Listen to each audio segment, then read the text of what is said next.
Okay, so good evening class. So tonight I will be discussing about the last lesson ng final period, which is psychology in our social lives. So this is lesson 12 if I'm not mistaken.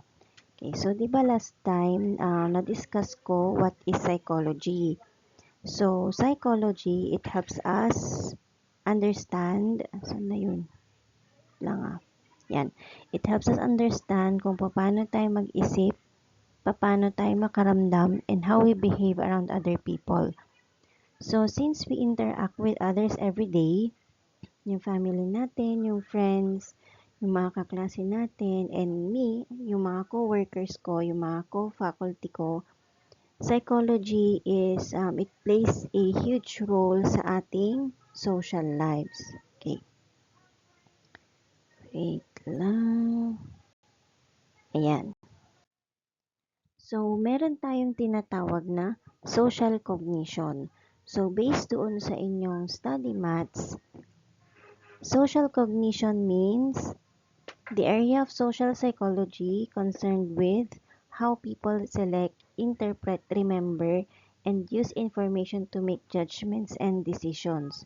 So, itong topic natin, it is connected to sa isang major na subject ninyo sa psychology, which is social psychology. Okay, so social cognition, meron siyang mga principles. Okay, lang Okay, so sa principles ng social cognition and judgment, ito yung kung paano natin pinoproseso yung information tungkol sa social world. So we generally use two systems. So we have the automatic processing. Wala siya sa study mats nyo, hindi ko nailagay. So, pag sinabi nating automatic processing, ito yung fast and unconscious na processing ng information. And next, we have the controlled processing. Ito naman yung slow and conscious. Okay, so sa building blocks of thoughts, we have what we call schema. So, sa schema class, wait lang, asan na yun? So, sa schema, ito yung mental structures that organize our knowledge about the social world. So, for example, maihahalin tulad natin ng schema sa isang librarian. So, they help us interpret yung ambiguous situations quickly but can lead to stereotypes. So, bakit ko nga ba siya kinonect doon sa schema ng librarian? Kasi ang schema, meron siyang mga traits na kung saan connected siya sa books, connected siya sa information, ganon. So, ganon kasi si schema, no? Ino-organize niya yung knowledge natin. So, parang meron siyang cabinet, kumbaga. Librarian or library. Okay, when we say heuristics naman, okay, so when we say heuristics, ito yung mental shortcuts or ito yung quick rules ng brain natin para makapag-desisyon tayo and makapag-solve tayo ng problema ng mabilisan. Hindi tayo nag-iisip ng masyadong malalim. So, ang heuristics, tinutulungan niya tayong mag-save ng time, ng energy, but they can also lead to mistakes or biases. So, they are not always correct, but they are fast and useful sa everyday situations natin. Okay, wait lang tinitingnan ko yung study mats nyo. Okay. So, how do we explain naman yung ating behavior? So, we have what we call attribution, wherein ito yung mental process na ginagamit natin to explain the causes of behavior. So, we have two types. So, una, we have the internal attribution or also called dispositional, and the other one is external attribution or the situational. Ito na tayo. Ayan. So, doon sa internal attribution, ito yung personal cause. Ibig sabihin, in-explain natin yung behavior ng isang tao by blaming their personality. blaming their traits, yung attitudes nila or yung choices nila. Naniniwala tayo the cause is within the person, internal. So example, ang isang estudyante bumagsak sa isang test. So ikaw, iisipin mo, bumagsak siya kasi tamad siya. So yung lazy, yun yung internal trait. Sinisisi natin yung sarili niyang trait, kaya siya bumagsak sa test. Sa external attribution naman, or what we call situational cause, this means na inexplain natin yung behavior ng isang tao based sa sitwasyon, based sa environment, or based sa factors na outside sa control nila. Hindi nila kontrolado. So, we believe na ang cause is outside the person. Example ulit, doon sa estudyanteng bumagsak sa test. Bumagsak siya kasi mahirap masyado yung test, or bumagsak siya kasi hindi siya komportable dahil mainit. External factors like the environment, yung weather, ganyan. So, attribution matters kasi nakakaapekto siya kung paano natin ginajudge ang isang tao.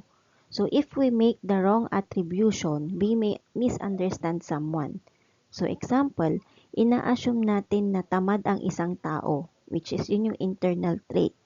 Pero, ang totoo niyan, may sakit naman pala sila, kaya sila bumabagsak sa test. Okay? Ayan. So, next we have the biases in social judgment. Okay, so first in the list we have the fundamental, saan na yun? Wait lang nga yan. Fundamental Attribution Error or FAE. Sinisisi natin yung personality ng isang tao instead of considering the situation na kinabibilangan nila. So, example na nakita mo yung kaklase mong na late, iisipin mo na irresponsible na siya agad kasi wala siyang time management. But, maybe the truth is, na late siya kasi traffic or pwedeng nasiraan siya. Yun yung external situation. So, sa fundamental attribution error, we blame the person and not the situation. So, para siyang yung internal attribution. Sa self-serving bias naman, we take credit doon sa ating success. Pero biniblame natin yung outside factors kapag hindi tayo nag-succeed. Example, kapag nakakuha ka ng mataas na score, sasabihin mo na, nakita mo, pumasa ako kasi matalino ako, magaling ako. So, you are grabbing your yung self-knowledge mo for your own success, self-serving bias. Okay, so kapag nakakuha ka naman ng mababang score, ang sasabihin mo, hindi fair yung test kasi may mga topics doon na hindi naman na-discuss. So, magkakaroon ka na ngayon ng blame doon sa pagkabagsak mo. So, ang external doon is yung test itself dahil hindi daw na-discuss yung nilalaman ng test. Okay, so last time, na-discuss ko din ang confirmation bias wherein we only notice or believe na yung information na nagsusupport is what we already think. So, we ignore information na nagkakaroon ng disagreement. Okay, so example, confirmation bias. Naniniwala ka na ako as your instructor is strict. So, you focus doon sa mga moments na kung saan na napapagalitan ka ng estudyante. Confirmation bias is, ayan, kaya sila napagalitan kasi stricto talaga si Ma'am Tiff. Ayaw niya ng maingay. Yan. Pero, ini-ignore mo yung moments na kung saan, minsan, binibigyan ko ng appreciation kayong mga students ko. So, nagkakaroon ng contradiction doon sa paniniwala mo. Next, we have the attitudes. So, attitude, ito yung way of how we think or feel sa isang tao, sa isang idea, or sa isang bagay. So, nakakaapekto siya kung paano tayo mag-behave. So, example, if you have a positive attitude towards studying, mag-aaral ka palagi. If you have a negative attitude naman towards kunyari, ayaw mong kumain ng gulay, hindi mo siya kakainin, iiwasan mo siya. Okay, so if you have a positive attitude sa isang kaibigan, mas gusto mo silang kasama. So, ang attitudes natin, it is our settled feelings or opinions sa mga bagay-bagay. Okay? So, next we have, ayan. So, sa attitudes, we have what we call the ABC model. So, we have the, asan na yung study mats nyo? Yan. We have the affective, we have the behavioral, and we have the cognitive. Okay, so, doon kasi sa affective class, naaapektuhan niya yung ating emotional reaction or yung attitude natin and ano ang makukuha nating benefits doon sa attitude na pinakita natin. When we say behavioral, of course, it is our actions or yung nakikita nating behavior. And sa cognitive naman, thoughts and beliefs, ano yung magiging consequence sa iniisip natin and sa pinaniniwalaan natin. Okay, so next we have the development of attitudes. Okay, so last time na-discuss natin yung different, ano na yun, nasan na? Yung different, hindi pa pala na-discuss to, sorry. May nakita kasi ako kanina. Yung mga, ano yung mga changes in attitudes or persuasion, okay? So, first, we have, saglit lang na ano ko. Ayan. Nawawala ako. Okay. So, meron siyang, saan na yun? Ay, wait lang. Ayan, yun pala. Na-discuss ko last time yung different kinds of conditioning. So, yun yung development of attitude. So, first we have the classical conditioning. Yan. Wala ata siya sa slides natin. I'm so sorry. Yan. So, papapyawan ko na lang kayo dito, no? So, sa classical conditioning, excuse me, we develop attitudes kapag ang two things are paired together. So, nagkakaroon tayo ng feeling of the same emotion sa mga bagay-bagay. Okay, di ba alam nyo na yan, di ba? Sa classical conditioning, we are learning by association, yung sa aso. Sa operant conditioning naman, nade-develop ang attitudes natin through rewards and punishment. Yun to yung may positive reinforcement, negative reinforcement, yung diniscuss ko last time. Okay. We also develop attitudes or we learn attitudes by watching others, especially sa family, sa friends, and yung people na ina-admire natin. Observational learning. So, si observational learning, kinokopya natin yung attitude ng tao sa paligid natin. So, kung dati, hindi natin alam yung, hindi natin alam na ang feeling pala ng pagpapatawa is maganda, and then nakita natin siya sa ibang tao, gagayahin na natin siya. Ay, maganda yun nakaka-ano pala siya, nakaka-lighten pala siya ng mood kapag ka nagpapatawa. Okay, so doon natin na-apply yung observational learning. Okay, we also have changes in attitudes or what we call persuasion. So, nagbabago ang attitude natin kapag ka-persuaded tayo or kapag ang thoughts and actions natin is conflict. So, mga psychologists, pinag-aaralan nila kung paano to nangyayari. So, we have the Elaboration Likelihood Model or ELM. Ayan, dito na siya sa slide. Ayan. So, it is developed by Petty and Cacciopo. So, itong theory na ito, ine-explain niya na merong dalawang ways kung saan persuaded ang mga tao. So, we have the central route. Ito yung may high elaboration wherein mas nagfo-focus ang tao sa arguments and evidence. So, nangyayari ang persuasion kapag ang logic is strong. Example, nagbabasa ang isang student ng well-researched na article kung bakit importante ang recycling. Okay, so they are persuaded kasi yung facts is meron siyang sense. Lalo na kapag gumana ang curiosity. Kapag peripheral route naman or low elaboration, mas nagfo-focus ang tao sa surface features at hindi sa arguments.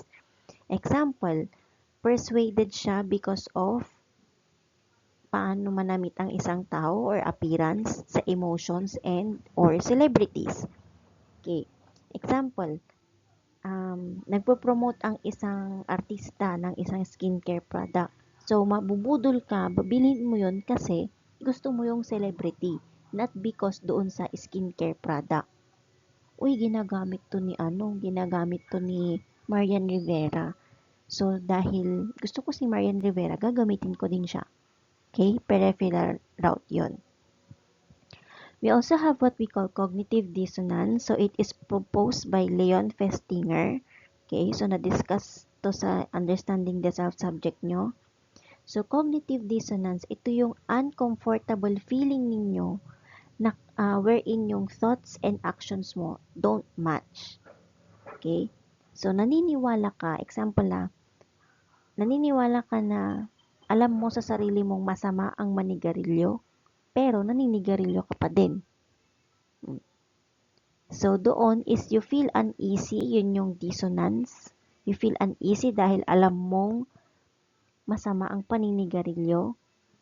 Pero, yung cognitive doon is nire-reduce mo yung discomfort. So, you might, para hindi mo lang ma-feel na masama or hindi mo lang ma-feel yung guilt feeling, ang gagawin mo is you might, pwede mong i-quit yung pag-i-smoke pero kino-convince mo yung sarili mo na hindi siya, ay, vape lang naman to.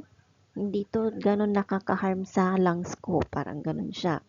So, cognitive dissonance, ito yung motivation na baguhin mo yung attitude or behavior mo for you to feel better. So, kailan napipredict ang behavior ng attitude? So, an attitude is more likely to guide behavior kapag the attitude is strong or you feel strongly about it. So, example, you strongly believe na kapag tutulong ka or tutulungan mo ang environment, you are going to recycle regularly or segregate ka ng basura. Ganyan.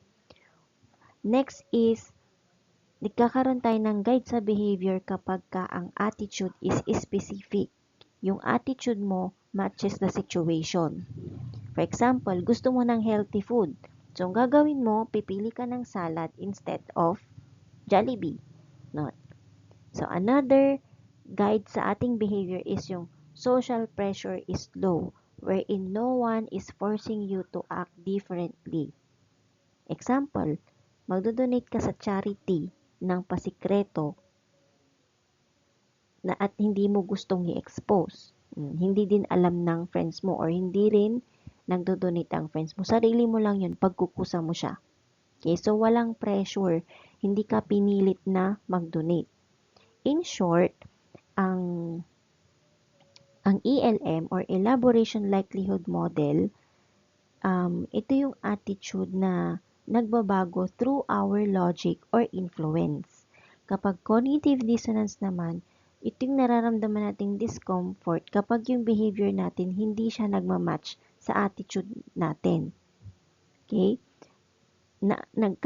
Napipredict ng attitude ang ating behavior kapag they are strong, specific, and hindi tayo pressure ng ibang tao.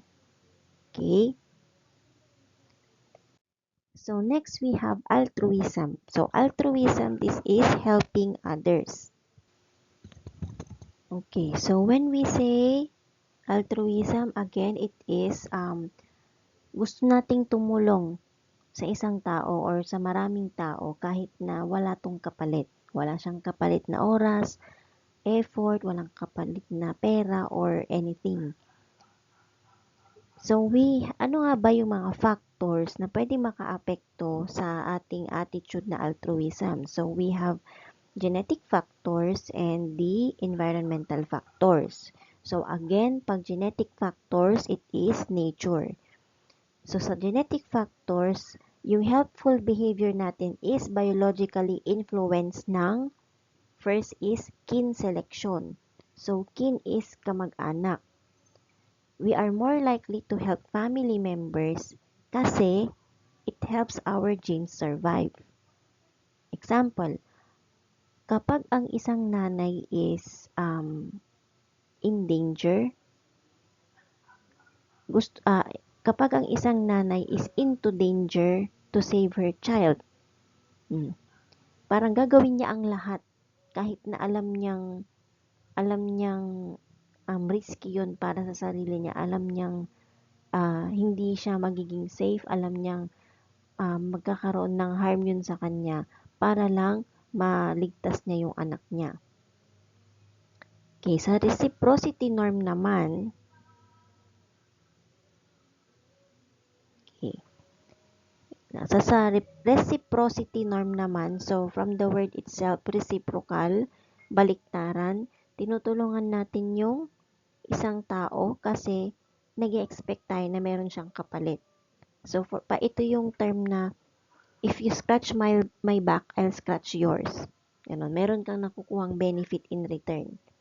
Okay, so sa environmental and social factors naman or nurture, we also learn to be helpful from our environment and experiences through, una, we have the social exchange theory na kung saan kinakalculate natin yung cost and benefits bago tayo tumulong.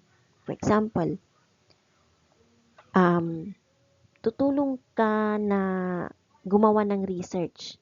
So, kakalkulahin mo yung time, yung effort, yung sacrifices, and then, kapag ikaw ang nag-ask ng help, or siya ang nag-ask ng help, ganun din yung effort na ibibigay mo. Okay, so, anong benefit na makukuha mo doon? Pwedeng makuha mo na yung praise, yung reward, or satisfaction. Or, another example is you donate to charity kasi it makes you feel good. So, yun yung benefit mo. Kahit na alam mo na magagastusan kang mag-donate kasi mababawasan yung kayamanan mo. Ganun siya. Yung modeling or social learning naman, we learn to help by watching others. Okay, so kapag ka nakita mo ang parents mo na nag-volunteer, gusto mo ring tumulong kasi parang, ay, may effect siya sa'yo. Isipin mo na, ay, tumulong sila. Parang ako din, paglaki ko, tutulong din ako. Ganun siya. Next, we have the empathy. So, sa empathy naman, class, pinapakiramdaman natin kung ano yung nararamdaman ng tao. Parang we try to share or we try to absorb yung nararamdaman niya. We put ourselves to their own shoes. Gets niyo ba? Kung kunyari, malungkot yung friend mo, ikaw din parang, ay, hindi ako pwede magsaya kasi nalulungkot siya. Ganon. So, if we feel empathy for someone in need, tinutulungan natin sila kahit na wala tayong nakukuhang benefit in return. Okay, so in short, altruism, we are helping others kahit na it will cost us or wala tayong makukuhang benefit in return. So, sa nature, we have kin selection and reciprocity norm. Sa nurture naman or environment, social learning and cost-benefit thinking. And sa empathy, tumutulong tayo because we feel for others and not for reward. Okay? So, dito na tayo sa aggression. Aggression is anger, kumbaga, or fear, mga ganyan. Ano ang causes and ano ang nakaka-trigger sa aggression?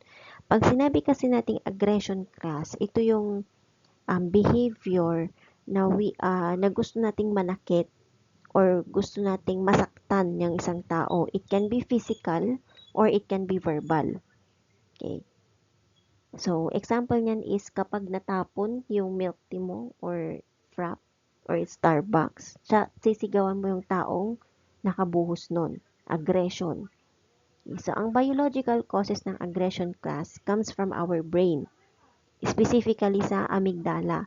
Ito kasi yung part ng brain natin na nagko-control ng emosyon natin. So, kapag na-stimulate yan, mas aggressive ang isang tao. Pero kapag hindi or na-block siya, meron tayong calmer behavior. Another thing is testosterone sa mga lalaki. So, it is highly linked to physical aggression. Kasi, ang tawag nito, wait lang, asan na yung kodigo ko? So, testosterone kasi class, isa siyang hormone na kung saan, actually sa mga lalaki to, wala to sa babae. Nagkakaroon lang siya ng influence dun sa amygdala. So, kapag tumaas yan, tataas din yung si amygdala. Parang matatap siya si fear. Yan. So, si fear, si anger, mas magiging aggressive yung responses ng isang tao. Okay, so next we have the serotonin. So, na-discuss ko na to nung prelim. So, serotonin is um, kapag mababa ang serotonin natin, mas mahirap i-control ang aggression. Ang serotonin kasi class, tumutulong siya na i-control ang ating impulses. So, sa situational and psychological causes naman, we have the frustration-aggression theory, wherein nangyayari ang aggression kapag ang isang tao is naharangan siya or nahadlangan siya na i-reach yung goal niya. Example, hindi ka nakasakay ng bus papuntang school, so malilate ka, maiinis ka, and kapag nakasakay ka na, sisigawan mo yung driver. Or kunwari, nakasakay ka na ng isa pang bus and then nagpagas si driver, sasigawan mo siya kasi, malilate na ako, ba't ka pa nagpagas? Ganon. So, another cause is social learning theory by Albert Bandura. Natututunan natin ang aggression by watching others. So, ito yung in-explain ko noon yung Bobodal experiment, wherein natututunan ng bata na magalit siya dahil nakikita niya na inak yun. So, kinopya niya yung behavior. Another is discomfort. For example, maingay, mainit, mabaho. Mas nagiging irritable ang isang tao or aggressive. Parang ako, ayoko nang maingay. So, nagagalit ako pag maingay. Diba? Okay, so, next we have yan, conformity and group influence. So, dito pumapasok yung isang major subject niya sa psych, which is Introduction to Guidance and Counseling with Group Dynamics. Okay. So, sa ano to? Or sa Industrial and Organizational Psychology sa third year. Okay. So, una, we have the conformity. Okay. So, when we say conformity class, we are changing our behavior or opinions kasi meron tayong real pressure from other people. Okay, so example, tumatawa ka sa isang joke kahit na alam mo hindi naman siya nakakatawa, pero tumatawa ka kasi tumatawa ang lahat or nag-i-smile ka. For you, hindi siya nakakatawa, pero dahil buong klase is tumatawa, tatawa ka din or i-smile ka din. Conformity, bumabagay ka. Okay, so why do we conform, I mean. So first, we have the informational social influence wherein sinusundan natin or we follow others kasi gusto natin na maging tama or accurate. Okay, so example, sa quiz or sa exam, di ba? Nagkokopyahan kayo kasi alam mo na yung kaklase mo na yun is alam niya na yun yung sagot dahil nag-review siya. Informational social influence.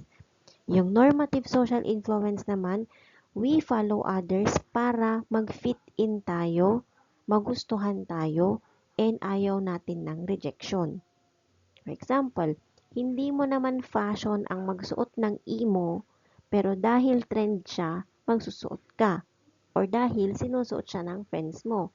Hindi ka pala bracelet na tao, pero dahil sa circle of friends mo, nagsusuot sila ng bracelet, magsusuot ka din. Okay? Normative social influence yon. So, sa situational factors naman, we conform because of group size. So, the bigger group, more pressure na magko-conform ka. For example, di ba, pag minsan nagtatanong ako, gusto nyo ba ng recorded discussion na lang? So, dahil majority of the class nag-vote ng recorded discussion, ikaw, kahit ayaw mo, magko-conform ka na din. Sige na nga, gusto nila recorded discussion, ako na lang din. Kahit gusto ko ng face-to-face. Yun siya. So, mas maraming tao, mas malaki ang pressure na mapapapayag ka or mabubudol ka, kumbaga. Sa unanimity naman, unanimity. Kung lahat nag-agree, mas stronger ang pressure. Example, kung lahat ng kaibigan mo ayaw kumain ng gulay, pwedeng kakain ka, pwede ding hindi. Pero kapag ka-pressure ka ng pressure, huwag ka nang kumain. Kasi hindi naman kami kakain, isa pang gastos mo yan, parang ganon. So, ikaw, mapapapayag ka kasi pressure ka. Okay? Ambiguity naman, kung ang isang sitwasyon is vague or hindi siya klaro, naghahanap tayo ng guidance. Okay? For example, pag ako nung mag-order noon sa kiosk ng Jollibee, hindi ko alam pipindutin ko doon. So, ang ginawa ko is, tinitingnan ko muna paano pindutin yung order sa Jollibee, yung touchscreen na malaki. Or, nung isa pang example na na-experience ko is, hindi ko alam mag-order sa Yaw-Yaw. So, tinignan ko muna ang isang tao bago ako nag-order. Kasi first time kong makatikim ng Yaw-Yaw. So, yun yung ambiguity. Next, we have crisis. So, sa emergencies, tinitignan natin kung paano nagre-react ang isang tao before tayo mag-act. Kapag, example, nakikita mo nang umuusok ang building, pero parang ayaw mo pang mag-react kasi hindi naman lahat nagre-react na may apoy. So, hindi ka din magre-react. Ganun ang crisis. Next, we have the bystander effect. Okay, social psych to. So, sa bystander effect, ito yung when others are present, ang mga tao is hindi sila ganun tutulong. Kasi feeling nila may ibang taong tutulong. Ito yung mga tipong may barilan na, imbis na tumulong is nagbi-video pa. Yun yung bystander effect. So, imbis na tumawag ng ambulansya, iba-vlog. Bystander effect. Okay. Ang akala kasi nila na, sige, magbi-video ako. Meron namang tatawag ng pulis, hindi naman ako yun. Ganon siya. Okay? So, next we have, ayan, working with others. Or ito na yung sinasabi ko kaninang group dynamics. So, working in groups can be helpful because mas naniniwala tayo na two heads are better than one. Or people can do more together than alone. Okay, so first we have the social facilitation. So people often perform better kapag simple lang or familiar yung task, kahit na may tumitingin na ibang tao. Okay. For example, confident ka na mag-TikTok kasi alam mo yung steps sa trend ngayon. Okay. Social facilitation. You run faster in a school race kasi yung mga kaklase mo is chini-cheer ka. Oh, go, go, go, kaya mo yan. Social facilitation. Kapag pooled information naman, ang groups is meron siyang more information or ideas kaysa sa isang tao. Example, during research, magre-research na kayo next year. Kada isang member merong contribution ng iba't ibang facts and perspective. So, dahil doon, yung final project is more complete and creative. Full information. Sa error checking naman, ang group members, nagkakaroon sila ng catch up doon sa mistakes and nire-reduce nila yung error.